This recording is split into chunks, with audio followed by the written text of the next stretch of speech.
SCO has gained a lot of importance, and you have done a remarkable job to promote the cause of SCO, which is like a family.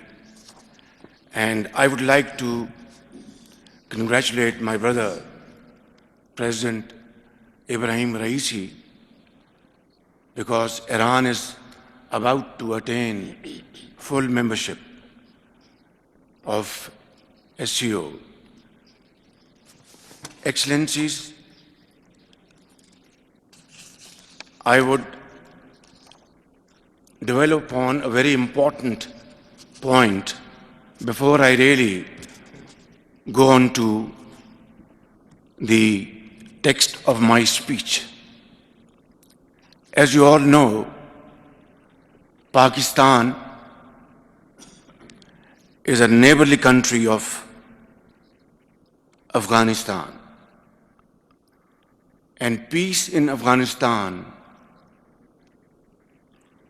would ensure peace in Pakistan. In other words, what is good for Afghanistan is good for Pakistan, and vice versa.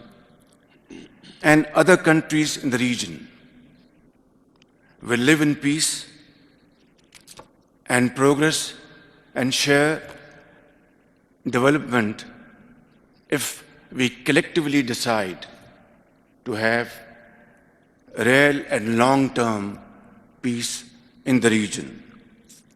For that, we will have to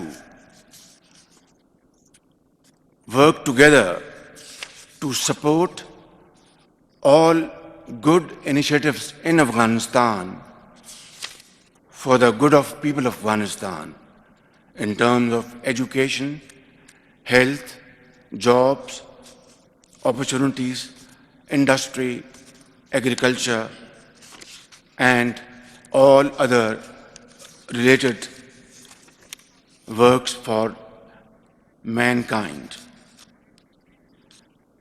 Therefore, it will be a big mistake if we ignore Afghanistan this time around.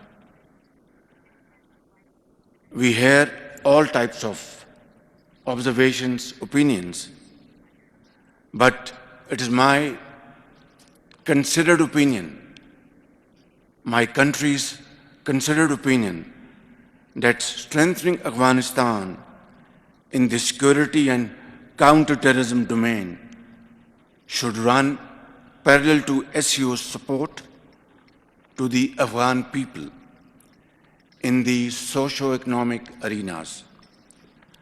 Apart from enhanced humanitarian assistance, the international community must support efforts to build a sustainable Afghan economy.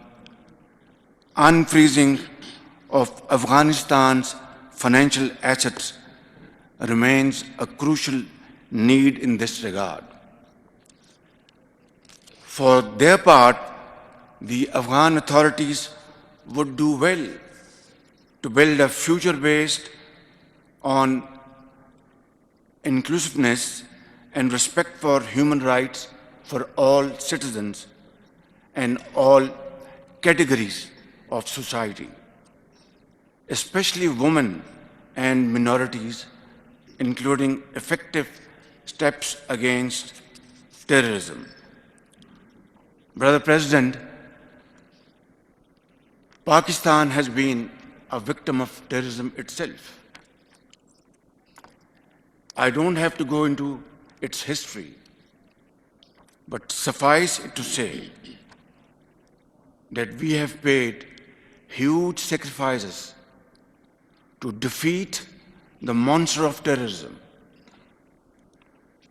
Thousands and thousands of Pakistanis were martyred, brothers, sisters, mothers, soldiers, doctors, engineers. Even today, if you see somebody limping on the roads of Pakistan, he might as well have been a victim of terrorism. So there cannot be a bigger manifestation of our commitment,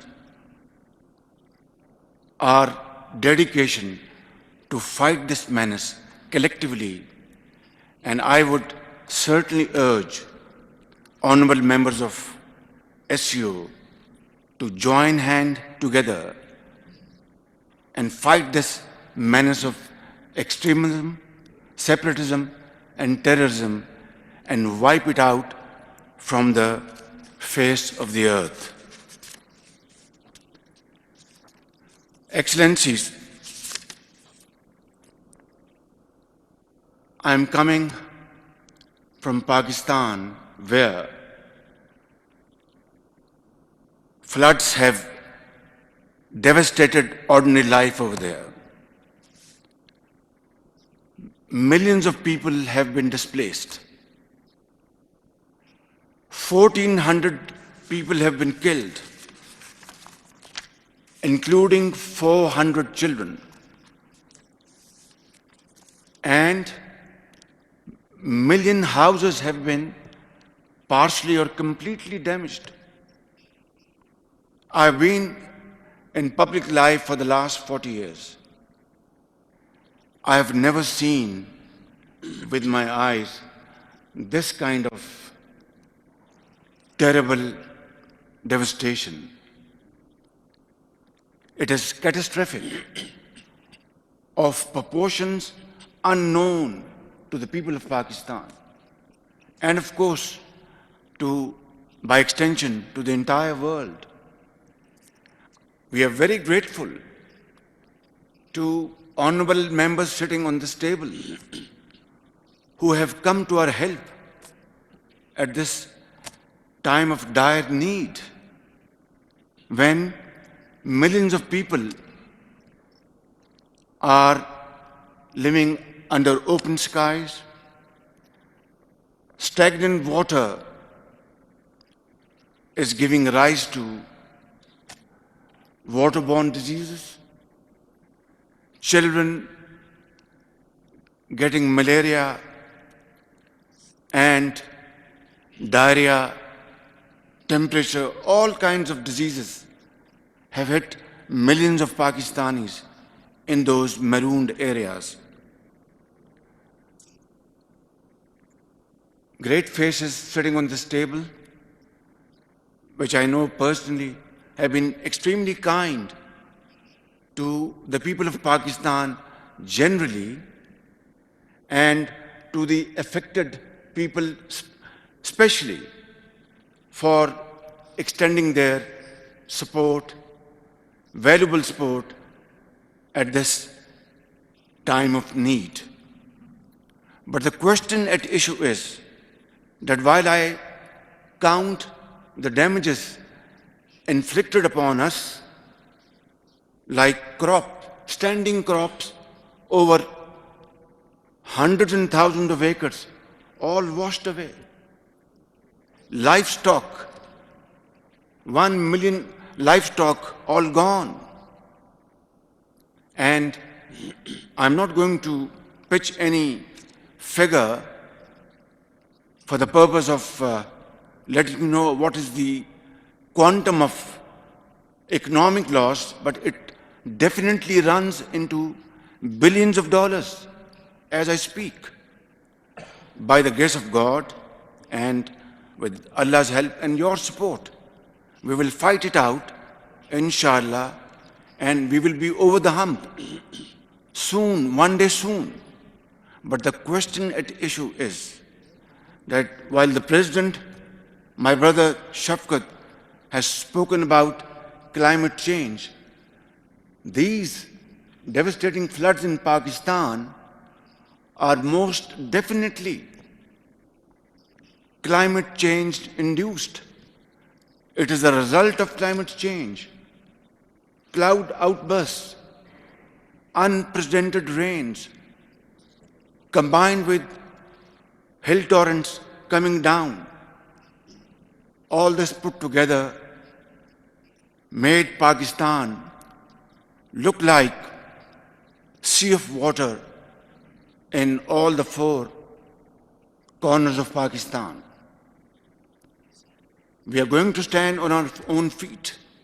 But the point at issue is, will this be the last time a country is going to be victim of this devastation?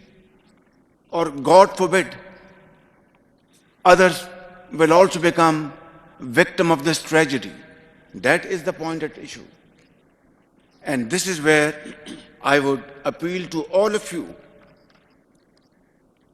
and request to all of you earnestly that let SCO stand up and build a wall against this menace.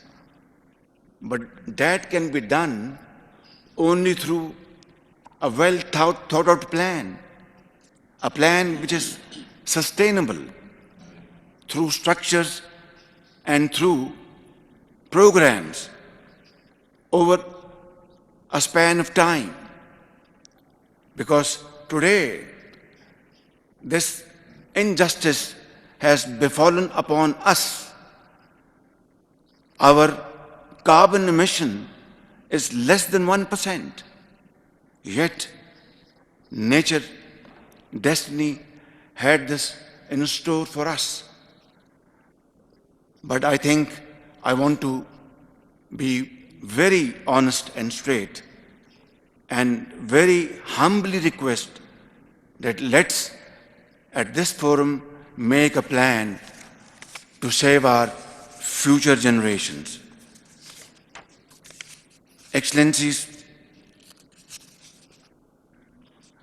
I would also like to welcome the new dialogue partners of SCO, namely Saudi Arabia, Turkey, Egypt, Qatar, Bahrain, Maldives, UAE, and Myanmar. We also support the request by Belarus for full membership of SCO. Inclusion of these friendly countries into the SCO family would further strengthen the organization. Let me conclude by reaffirming Pakistan's strong and unwavering commitment in advancing the objectives of the SCO. And most definitely I will join my voice with the voices here that let's start a very robust connectivity plan. And of course, when we move towards connectivity of Central Asian countries with neighboring countries, full transit rights would automatically accrue. There is no discussion about it, of course. And it will be a win-win outcome for all the member states. I think this is the time to act and act now. Thank you very much.